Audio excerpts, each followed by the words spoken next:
안녕하세요. 부산 해운대 마린시티에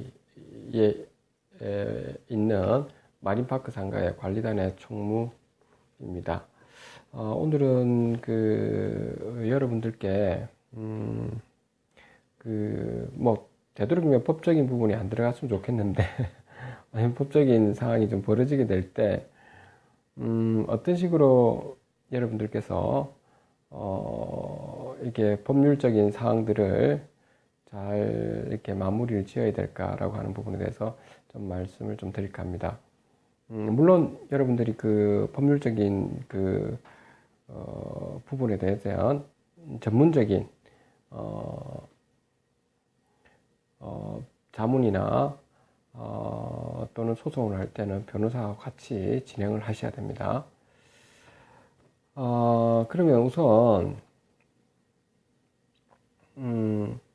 여러분들이 어떤 여러분들 상가라든지 오피스텔 같은 데서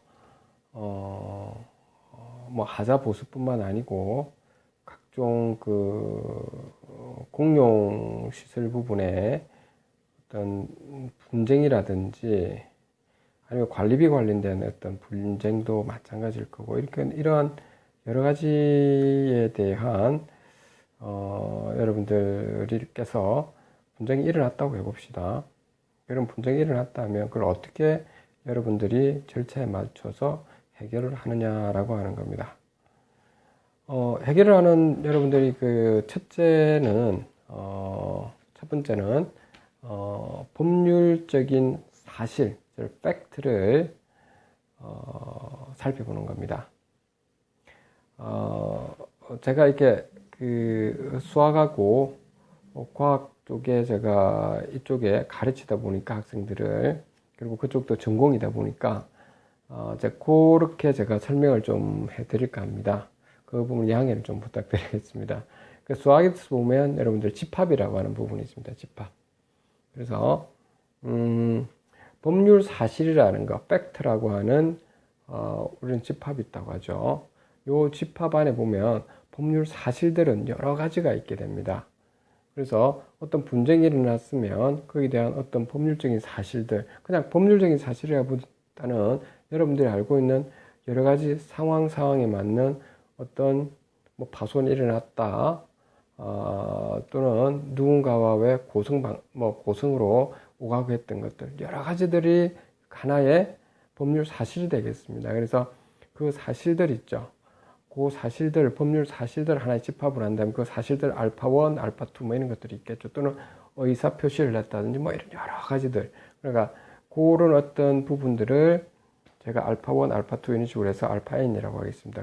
그런 사실들의 이 모임, 여러 가지 사실들의 모임을 법률 사실이라고 이렇게 합니다. 그래서 법률 사실들을 우선은 여러분들이 데이터를 여러분들이 집합으로 이렇게 만들어 둬야 됩니다.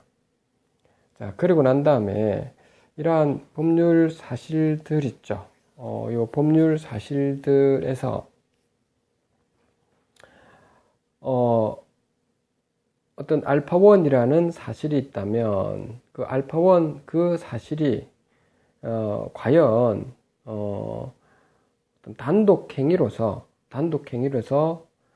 권리의 발생, 변경, 소멸이 일어난다고 한다면 그는 그 법률 요건이 되겠습니다. 알파1 하나가 그 법률 요건이 되고요.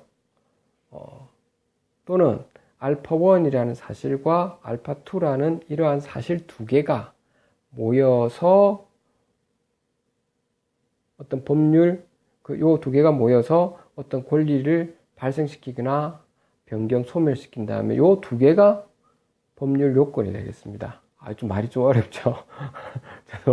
저도 이런 말씀을 드리기가 참 그러네요. 완전히 전문가가 아니다 보니까 그렇습니다. 이해를 바랍니다. 이렇게 보통 알파1과 알파2 이렇게 두 개가 묶여서 또는 세 개, 네 개, 다섯 개 그 두 개 이상이 묶여서 그 법률 효과를 발생시키는 것은 보통 우리는 통상적으로 계약이라고 하죠. 사실 그는 법률 요건이 되겠습니다. 그래서 그 법률 요건들로 법률 효과를 발생시키게 되는 것이죠.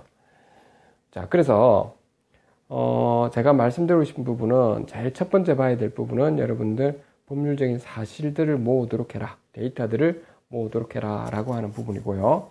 두 번째로는 그 데이터들 중에서 단독 행위가 권리의 발생, 변경, 소멸이라고 하는 법률 효과를 발생시키는지 아니면 두 개 이상의 그 데이터들이 바로 법률 효과를 발생시키는지를 살펴봐야 된다. 그것이 지금 뭐냐면 법률 요건이며 그 법률 요건으로 인해서 법률 효과가 발생을 한다 라고 하였습니다. 그리고 여러분들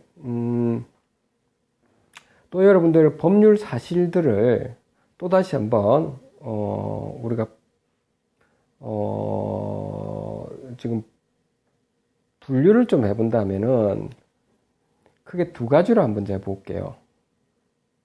사람의 어떤 정신작용에 관한 의사표시로 이루어진 사실들이 있을 겁니다. 사람의 어떤 뇌에서 일어나는 의사표시로 이루어진 사실들이 있겠죠. 그걸 뭐 어떤 그 사실들을 베타1이라는 사실, 베타2라는 사실, 그러니까 뭐 베타, 뭐 N이라는 사실들이 있다고 합시다. 그렇죠? 그 사실들 있죠. 그 사실들로 여러분들이 그 사실들 하나가 그 사실들 중에서 베타1이라고 하는 그 사실 하나가 권리의 발생, 변경, 소멸로 만약에 이루어지는 법률 효과를 낸다면 그러면 그것을 아까 뭐라고 했죠? 그것도 법률 요건이라고 했죠. 그 법률 요건 있죠. 그 법률 요건을 특별히 우리가 뭐라고 하느냐면 법률 행위라고 하게 됩니다. 법률 행위. 또는 베타1하고 베타2 있죠. 이 두 개가 모여가지고 하나의 법률 효과를 발생시킬 수도 있죠. 그것조차도 뭐라 합니까? 법률 행위라고 이렇게 이야기를 하는 것이죠. 여기까지 되겠습니까? 됐습니까? 법률 행위라고 이렇게 한다 합니다. 정신작용에 의해서. 그러면 그 정신작용에 의해서 일어나는 것은 대체적으로 우리는 그 베타1, 베타2 이렇게 되는 것을 통상적으로 잘 보면 그 사람에 의한 그 정신작용이 말해 의사표시를 냈다는 거죠. 그래서 의사표시를 통해 가지고 사실은 어떤 법률 효과를 발생시키는 것을 법률 행위라고 조금 더 구체화를 보통 시키게 됩니다. 그리고 의사표시는 한 개인이 했는데 한 개인이 했습니다. 의사표시를 했는데 그런데 그 의사표시가 당사자 간에 아까 법률 행위는 당사자 간에 일어나는 사측 자치에서 일어나는 그런 상황이면 법률 행위인데 사측 자치가 아니고 법률이라고 하는 곳에서 이렇게 의사표시를 했는데 규정이 되어 있는 그 틀 안에서만 지금 법률 효과를 나타낸다면 그것을 우리는 준법률 행위라고 이렇게 이야기를 하는 겁니다. 뿐만 아니고 어떤 사람이 그 정신작용에 의한 의사표시가 전혀 없이 있죠. 전혀 없이 법률에 따라서 절차에 맞춰서 그 법률 효과를 나타내는 것은 뭐라고 하느냐면 법률의 규정이라고 하게 됩니다. 법률 규정. 자, 약간 좀 여러분들 좀 이게 뭐야 싶을 겁니다. 한 번 더 정리를 한번 하죠. 자, 그래서 여러분들이 이런 부분을 여러분들이 잘 보시고 절차에 맞춰서 여러분들이 진행을 하시다 보면 분명히 여러분들 원하는 소개의 목적은 달성할 수 있을 거라고 봅니다. 다시 제가 한번 요약을 한번 해보도록 하겠습니다. 저도 이렇게 이야기하면서도 긴가민가합니다. 사실은 여러분들은 오죽하겠습니까? 법률 사실이라고 하는 것은 어떤 분쟁이 발생을 했을 때 그 어떤 팩트들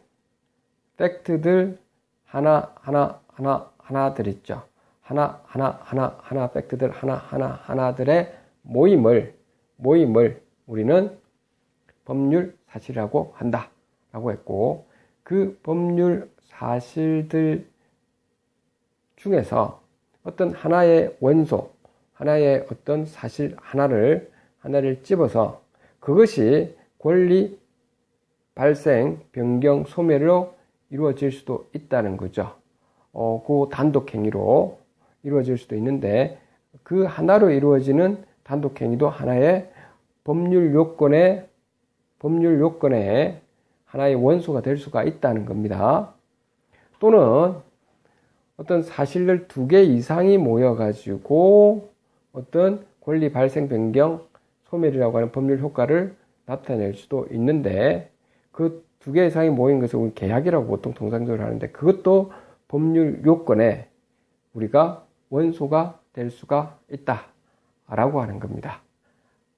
되겠죠? 그래서 법률 요건에 의해서 법률 효과가 발생한다. 다시 말해서 법률의 사실, 그리고 법률 사실에 의해서 법률 요건에 의해서 법률 효과가 발생을 한다라고 하는 거죠.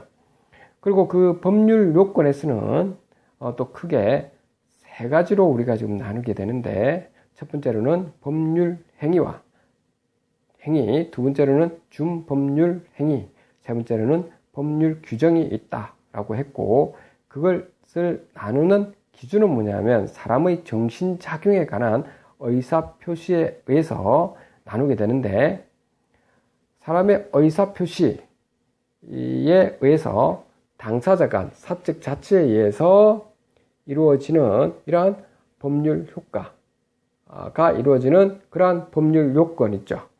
그러한 법률 요건을 특별히 우리는 법률 행위라고 하는 겁니다. 법률 행위. 다시 말해서 법률 요건의 부분 집합에 법률 행위가 있다는 겁니다. 어렵습니다. 그리고 준법률 행위는